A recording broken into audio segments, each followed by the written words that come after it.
We noted in our last meeting that the Richards left Paris in March 1916 and reached there in Japan in June. You can imagine what a journey it would have been to go by steamer for 3 months. And the first year was spent in Tokyo, 3 more years in Kyoto. In all, they were there for 4 years. Speaking of her impressions of Japan, Mother makes several points. She is very appreciative, but also discriminate. The one thing that impressed her most was the predominant role that art played in their lives. She found that art was not just one section of life, but it pervaded the whole of their lives. Only the inspiration in the expression on the artistic level was mental, not vital. They had great love for nature and an instinctive flow for beauty. For them, she says, form, the external form, is very important, and it usually signifies something else, some truth. It has a symbolic character. Next, their life is governed by mental standards. They have strict rules of morality formed from the mental angle, and the conception of duty is very prominent. There are seething vital energies in the people, but she speaks in 1916-20, yet to reach their peak. She found always a certain self-restraint in the people, not wild with enthusiasm, and they had great endurance. The Japanese people can bear suffering, tension, to whatever extent, without betraying their emotions. And the ideal of the samurai is very, very living. She points out that even among children, this spirit of the samurai, the chivalrous soldier, hero, is inculcated even at the early age. Supposing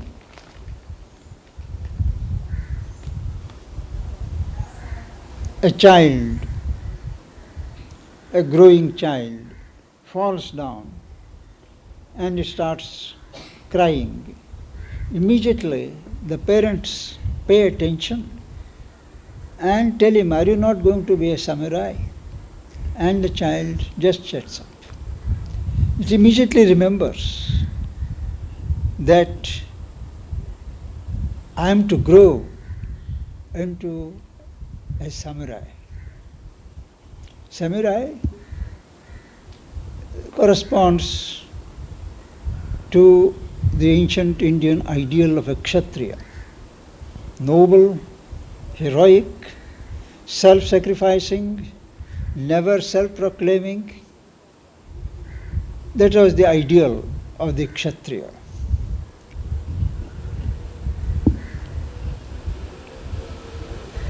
But the Japanese, with all this, their achievements on the aesthetic level, the self-restraint of the samurai culture,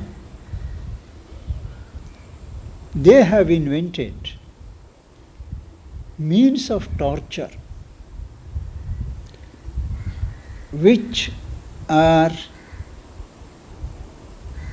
not paralleled at that time in other cultures. When she asked someone why it was so, why the Chinese and the Japanese had invented such means of torture, she was told that these people are highly insensitive and they need this kind of goading to awaken their sensibility. You will always find that the more primitive people are, the more cruel, the more callous they are. They delight in inflicting torture. It shows their level of sensitivity, their level of evolution. So that is one negative feature about them. And of course, they have their own religion. Their religion again is highly mental, characterized by abnegation, always subordinating oneself to the general requirements, ideals, obedience, not self-assertion, and self-sacrifice. Their religion consists of this. Highly restrained people. With all that, she says that she felt there was a dearth of spirituality. She missed what she calls the divine atmosphere of India.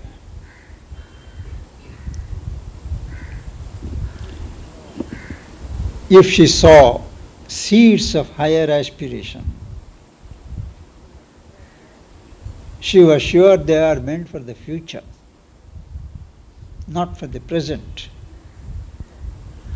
And speaking of this dearth of spirituality, she recalls how once she put a young man who was coming to them, she put him in touch with his soul, inner being, inner soul. And strangely, that person did not turn up afterwards. So she was intrigued. He should have been joyous, he should have been happy. But she didn't. Then one day she found him somewhere. He was going somewhere. She asked him, "Why you have not come back?" Then he said, "Look here, when I got awakened to my soul, I found I could not give allegiance to anything outside of me. I could not hold allegiance to the emperor or to the culture of our country, to the people, and I got frightened, and that's why I did not come. That was his explanation.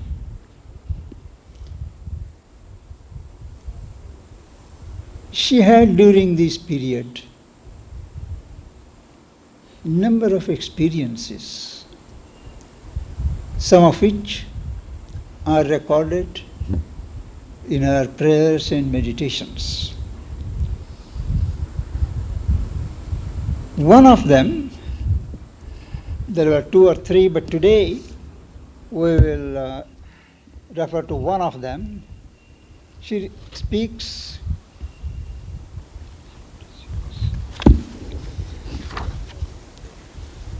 in her meditation on December 8, 1916. The mother records a conversation with the Supreme Lord, in the course of which she is told, "I have appointed thee from all eternity to be my exceptional representative upon earth, not only invisibly, in a hidden way, but also openly before the eyes of all men. And what thou was created to be, thou wilt be." This was the communication from the Supreme Lord in 1916 December. There were other communications, we'll turn to them later. She speaks how the Japanese are very fond of their vegetarian diet. They used to make fun that the Europeans draw their supplies from only about 300 vegetables. But the Japanese, they have got more than 600 from which they can choose. And she had reared a small garden, flowers and vegetables. She used to water them herself, cultivate the garden, and put lot of consciousness in the plants. And each morning, when she would go round the plants in order to pick up those vegetables that were ripe for cooking, she would find some plants inviting her, calling her, we are ready, take us. And some hesitating, saying that not yet, not yet. This experience she had even in France, that she had a living communion with the plant world, with the plants. And that was on the level of consciousness.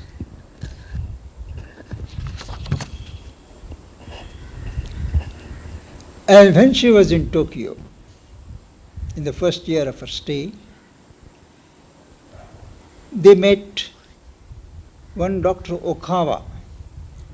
He was a university professor, very much interested in the national movements all over Asia. And he had read of Sri Aurobindo in one of the journals. He got interested. He wanted to know the address, but he could not. Then one day it happened that one Hariprasad from India, he was giving lectures on India, and Dr. Okawa with his wife was present. There are about 40 or 50 people attending, and mother was one of them. Dr. Okawa says that while he was hearing what the lecturer was telling, his attention was suddenly drawn to this particular lady from whom something was coming to him, something was coming. And it was an unusual experience for him.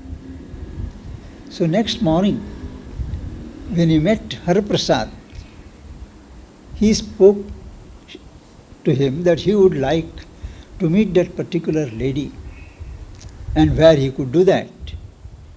Then that gentleman smiled and said, "She has just told me that she would like to meet you."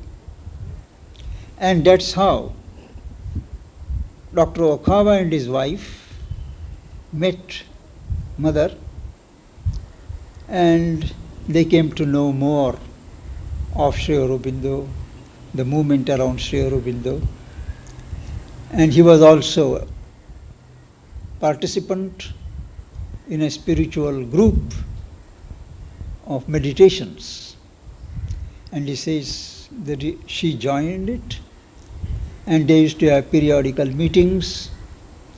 He and his friends, colleagues, would do Zen meditation, but she would do yoga.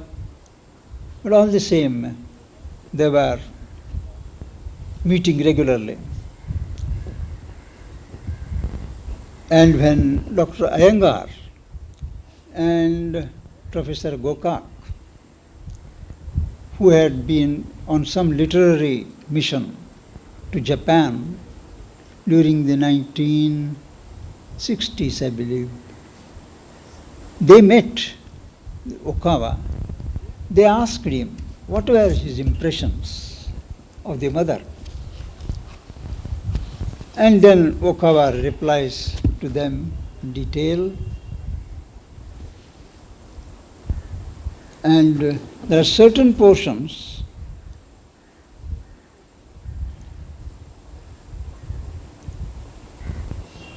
which I thought I could read out to you. It is about 3 pages. He says, "You would like to know, my young friend, what struck me about your mother? She had a will that moved mountains, and an intellect sharp as the edge of a sword. Her thought was clarity itself, and her resolve stronger than the roots of a giant oak. Her mystic depths were deeper than the ocean, but her intellect was a plummet that could sound her deepest depths. An artist, she could paint pictures of an unearthly loveliness. A musician, she enchanted my soul when she played on an organ or a guitar. A scientist, she could formulate a new heaven and earth, a new cosmogony. I do not know what Meera had not become or was not capable of becoming, but to me she was a sister and comrade of the spirit. That is how I know her. You would like to know whether I have measured her vision and assessed her spirit. But I was a friend, an intimate member of the family. I was her brother. You have known her as the divine, and the divine I have known as a friend and sister. She was beautiful in Western clothes, and she looked surprisingly lovely. And she looked surpassingly lovely when she wore a kimono. If I could but see, I would surely have said that she looked equally lovely in an Indian sari. To measure is to be apart, and to assess is to be far away. Distance alone can ensure description. How could I, who lived in the very heart of Fujiyama, tell you about the volume of its fire and flame and the dimensions of its light? These friends interviewed Madame Okawa also, and later on Madame Kobayashi, who was mother's companion in Kyoto. In Kyoto, where she spent over 3 years, there was one spiritual leader of a group called Okata. That movement was called still sitting movement. That is, you take up a position and just sit still. And not only sit still, that's the beginning. Then you direct your thought movement to your stomach and think from there, live from there. Their philosophy is that the stomach is the main source. We live wrongly when thinking from here. You must transfer our center to the stomach. And one result is the stomach, of course, grows, and you always walk erect. You don't stoop, you don't have ungainly movements. And he pointed out to Napoleon, look at him. Always he had a big belly, but he would walk straight. And then, when Tagore came in 1919, he pointed, look at him. He also, how straight he walks. Then she told him, but he doesn't have a big stomach. Okata told, but it will come. It was during that visit to Japan that Tagore and the Richards stayed in a hotel for some time, and seeing mother's capacities, he invited her to go to the educational center that he had just forming, Shantiniketan, and develop it. But of course, mother knew where her place was, and she politely declined. And Tagore presented her with a typewriter of his own, which he had been using. And I am told that the typewriter is still kept somewhere here. There is a picture, photo, a group photo taken of Tagore, the Richard, Paul Richard, the mother, Pearson, and number of people. And her own picture there is, she is very young, very sweet, and 206.